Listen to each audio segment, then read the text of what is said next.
Hello बच्चों, आज की वीडियो के अंदर हम बात करने वाले हैं अपनी क्लास 11th के अकाउंट्स के चैप्टर 11 की अदर बुक्स की, जो कि हमारा स्पेशल पर्पस बुक होती है। इनके लिए हम लोग वर्ड यूज़ करते हैं नॉर्मली अदर बुक्स। देखो बच्चों, बुक्स हमारी दो तरह की होती है। बुक्स दो तरह की बनती हैं। एक बनती है हमारी कैश बुक, ठीक है, कैश बुक, और एक बनती है हमारी अदर बुक। कैश बुक तो आप लोगों ने सभी ने पढ़ा होगा, जिसमें केवल पैसों का आना जाना दिखाया जाता है। लेकिन अदर बुक्स में जो हैं वो अभी आप लोग की 4 बुक बनाई जाती हैं। हालांकि टोटल 6 होती है, लेकिन बनाते हम लोग 4 हैं।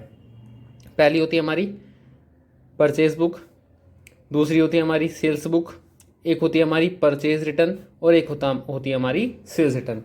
तो बच्चों, जिन लोगों ने अभी तक मेरा चैनल सब्सक्राइब नहीं किया है और जो चैनल के ऊपर नए हैं, तो पहले आप लोग मेरे चैनल पे सब्सक्राइब जरूर कर लेना, ताकि आप लोग को यहाँ पे आने वाली नोटिफिकेशन डेली कंटिन्यू मिलती रहे। तो आज हम बात करने वाले अपने परचेज बुक, सेल बुक, ये होती क्या है बच्चों। सबसे पहली बात तो अदर बुक्स जो है, दो तरीके से ट्रांजेक्शन होती है हमारी। ट्रांजैक्शन कितने तरीके से होती है हमारी? दो। कौन कौन सी? एक क्रेडिट मतलब उधार, और एक कैश यानी कि नगद में हम लोगों ने माल बेचा, उधार। ठीक है। अब जितनी भी तरह की नगद ट्रांजैक्शन है, चाहे हमने माल बेचा हो, खरीदा हो, मशीन हो, XYZ, जिसमें पैसे गए हैं, वो सारी ट्रांजैक्शन हमारी कैश बुक के अंदर आती हैं। और परचेज बुक में परचेज सेल बुक जितनी भी बुक्स बनती हैं, इनमें केवल वो ट्रांजैक्शन आती है जो हमारी उधार होती हैं। यानी कि अगर हमने किसी से उधार माल खरीदा तो हमारी परचेज बुक में आएगी, किसी को हमने उधार माल बेचा तो सेल बुक में आएगी, किसी से खरीदा हुआ माल हमने वापस करा तो परचेज रिटर्न में आएगी, और किसी से जो हमने माल बेचा है वो माल अगर हमारे पास वापस आया तो सेल्स रिटर्न में उसकी एंट्री पास होगी। लेकिन क्या एंट्री पास होगी? हमारी केवल क्रेडिट।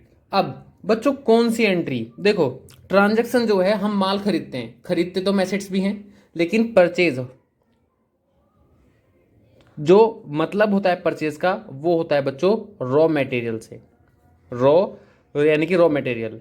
अगर हम केवल कच्चा माल खरीदते हैं बिजनेस के पर्पज से, जो हमारा मेन काम है रॉ मटेरियल, केवल वो ही जो है हमारा परचेज बुक, सेल बुक वगैरह वगैरह की, जो हमारा main business source of income है। जो माल हमारा बिजनेस का सेल है वो सेल आएगा, जो परचेज किया वो परचेज में आएगा, बाकी सारे यहाँ जाएंगे सर। लेकिन अगर हमने कोई एसेट्स परचेज करी, परचेज एसेट्स, और चाहे हमने उधार ही खरीदी, क्या सर वो इस वाली बुक के अंदर आएगी? तो बच्चों आंसर है नो। क्योंकि वर्ड क्या गिवन है? परचेज, और परचेज का मतलब है रॉ मटेरियल जो आप लोग बिजनेस में चला रहे हो। कि अगर है कि आप लोगों ने उधार एसेट्स बेची है, खरीदी है, तो एसेट्स की कोई भी एंट्री जो है वो इस बुक्स के अंदर कहीं भी पास नहीं होगी, उनकी अलग से एंट्री पास करी जाती है। ठीक है।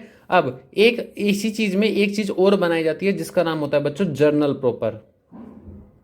ठीक है। हालांकि इस वीडियो के इस चीज़ के लिए मैं आप लोगों के लिए अलग से एक वीडियो बना दूंगा। जनरल प्रॉपर, जनरल प्रॉपर में बेसिकली होता क्या है कि जो एंट्रियां बिजनेस की कैश बुक और इन चारों बुक्स में नहीं आती हैं, वो सारी की सारी हमारी जनरल प्रॉपर होती हैं। एग्जांपल के तौर पे बैड डेप्स हो गई, डेप्रिसिएशन हो गई, इंटरेस्ट ऑन कैपिटल हो गई, ड्रॉइंग हो गई, ये बहुत सारी चीज़ें जो हैं हमारी यहाँ पे आती है। फिलहाल आज मैं उसके बारे में चर्चा नहीं करने वाला हूँ, मैं यहीं पर बात करूँगा। ठीक है। अब मैं आप लोगों के सामने बना रहा हूं पहले फॉर्मेट। बच्चों, मैं 2-3 चीजें बता दूं कि इसके अंदर केवल उधार एंट्री आएंगी और केवल माल का खरीदा हुई आएगा। ऐसे ही सारी की सारी सेल में सेल की, परचेज रिटर्न में परचेज रिटर्न, सेल रिटर्न में सेल्स रिटर्न की।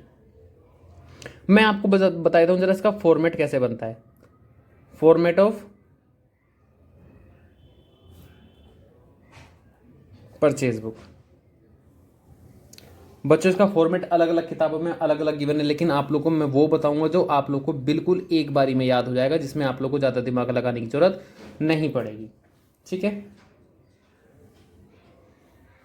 कॉलम तो आप कितने ही बना लो, उसकी दिक्कत नहीं है। मेनली ये कॉलम होते हैं, बाकी तो सब एडिशन होते हैं। यहाँ पे आता है बच्चों आप लोग का सीरियल नंबर। यहाँ पे क्या आता है आप लोग का? पर्टिकुलर, यानी कि जो भी डिटेल होती है वो मैं आप लोगों को करके बताऊंगा कैसे होगा।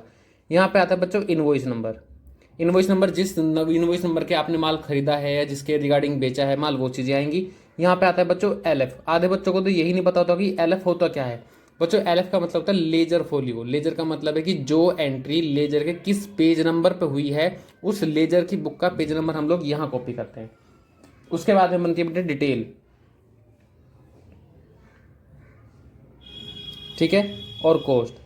डिटेलिंग में क्या क्या ऐड लेस हो रहा है? कॉस्ट में सिर्फ कॉस्ट आएगा, और उसके बाद में हमारा IGST CGST, उसके 3 कॉलम होते हैं, तो मैं फिलहाल यहाँ पे 2 ही बना रहा हूँ। CGST SGST पेज छोटा है तो आप आईजीएसटी का कॉलम भी बना सकते हो और सबसे एंड में एक कॉलम बनेगा जिसका नाम है हमारे टोटल का कॉलम। ये हमारा फॉर्मेट है, ठीक है बच्चों। उसके बाद आगे बात करी जाए तो देखो, हम अगर मान लो कि हम किसी से कोई माल खरीदते हैं, एग्जाम्पल के तौर पे हमने कोई एक डेट, कोई सीरियल नंबर लिख लो या यहाँ पे डेट लिख लो, बात बराबर है। जैसे कि हमने किसी से माल खरीदा, तो किससे खरीदा, पहले उसका नाम आएगा। जैसे कि मान लो मैसर्स ब्राउन है एंड कंपनी, ठीक है। अब ये मान लो कि मैंने इससे माल खरीदा, तो पहले इस पार्टी का नाम आएगा। उसके बाद मैंने क्या खरीदा, जैसे कि मैंने 5 ग्रॉस पेंसिल खरीदी, कितने रुपए के हिसाब से, 1200 पर ग्रॉस के हिसाब से, ठीक है। और क्या खरीदा, मैंने 2 दर्जन उससे रजिस्टर भी खरीदे, मान लो रजिस्टर भी खरीदे एट द रेट ऑफ 500 रुपये पर दर्जन के हिसाब से। तो बच्चों क्या करना है, अब इनकी आपस में आप लोग क्या करोगे, मल्टीप्लाई करोगे, 12 पंजे 60, तो डिटेल के कॉलम में लिखोगे आप लोग 60,000 रुपये। और 2 दर्जन खरीदे 500 पर दर्जन के हिसाब से, कितना हो गया बेटा 7,000, तो कितना होगा टोटल 7। अब अगर क्वेश्चन में इसके अंदर ट्रेड डिस्काउंट गिवन करता है, तो अब इसके अंदर से क्या माइनस करेंगे हम बच्चों, ट्रेड डिस्काउंट माइनस करेंगे। कितने परसेंट है, मान लो कि मैंने अपनी तरफ से मान लिया 10% था, तो 7,000 का 10% जो है वो 700 रुपये बनेगा, और माइनस करके कितना आ गया 6300।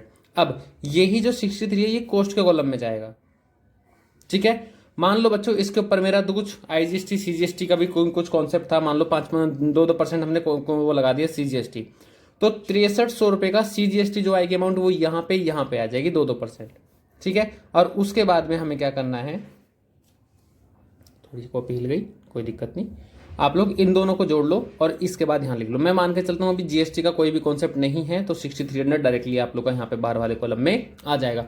अगर सीजीएसटी होता तो यहाँ 6300 रुपये का इसका भी निकालते, 2% 5% जितना भी हो, और यहाँ भी निकालते, और इन तीनों को जोड़ के हम लोग यहाँ लिखते थे। उसके बाद बच्चों ये तो हुआ हमारा फॉर्मेट किसका, परचेज अकाउंट का। अब एक छोटी सी बात और ध्यान रखना कि ऐसे ही आपने किसी एक पर्सन से तो माल खरीदा नहीं होगा, आपने बहुत सारे पर्सन से, जैसे कि नेक्स्ट ट्रांजैक्शन पास करनी है, तो नेक्स्ट पार्टी का नाम क्या होगा, मैसर्स फलाना ढिकाना जो भी कुछ नाम है, हमने नाम लिख लिया, जो माल खरीदा डिटेलिंग करिए। और अब क्या करना है कि सभी का टोटल जो एंड में टोटल निकल के आएगा, यहाँ टोटल पास कर लेना सभी का, और यहाँ पे लिखना परचेज। सबसे एंड में जो आएगा आप लोगों का क्या आएगा बच्चों, निकल के परचेज आएगा, और इन सब का टोटल आएगा। उस हिसाब से हमारी जनरल एंट्री पास होगी। सर इसमें जो है अब सेल बुक कब समझाओगे बच्चों, सेल बुक में क्या है कि सेल, यहाँ पे लिखना format of sale book, same as it is concept रहेगा, बिल्कुल भी चेंज होने वाला नहीं है। बस फर्क इतना है ये कॉस्ट नहीं होगा, क्योंकि माल खरीदते वक्त हम यूज क्या करते हैं, कॉस्ट, और अगर हमने माल बेचा है तो माल को बेचते वक्त हम यूज करते हैं सेल वैल्यू, यानी कि इनवॉइस प्राइस होता है ना, यानी कि जो सेल प्राइस होता है हम लोग वो वाला यहाँ पे लिखते हैं। सेम एज इट इज, जितने का माल बेचा, जितने का ट्रेड डिस्काउंट माइनस करा, वो सारा माइनस होगा। उसके बाद सेल वैल्यू कितनी होगी, सीजीएसटी की अमाउंट यहाँ कॉलम में आ जाएगी, और बाहर आप लोग की एंट्री पास होगी। और परचेज की बजाय क्या आ जाएगा आप लोग यहाँ पे, सेल बुक रिकॉर्ड होके आ जाएगा। और इस तरीके से सारी की सारी एंट्री आप लोगों को पास करनी है। लेकिन बच्चों इस चीज का ध्यान रखना कि यहाँ पे किसी भी एसेट्स का खरीदना और बेचना, वापस करना, एसेट से जुड़ी हुई कोई भी चीज नहीं आएंगी। और अगर हमने कोई माल नगद यानी कि कैश में देकर खरीदा तो उसकी भी एंट्री यहाँ पे पास नहीं होंगी। तो इसके अलावा जो है मैंने आप लोगों को पूरा चैप्टर जो है लगभग एक ही वीडियो के अंदर बता दिया। हालांकि इस चैप्टर की जो है आप लोगों को नेक्स्ट टाइम पे वीडियो मिलती रहेंगी, टाइम टू टाइम जैसे जैसे अपडेट होता रहेगा। आप लोग जो है चैनल सब्सक्राइब कर लोगे तो आप लोगों को नोटिफिकेशन जो है डेली अप टू डेट मिलती रहेगी। सो आज के लिए tata, thank you, bye bye.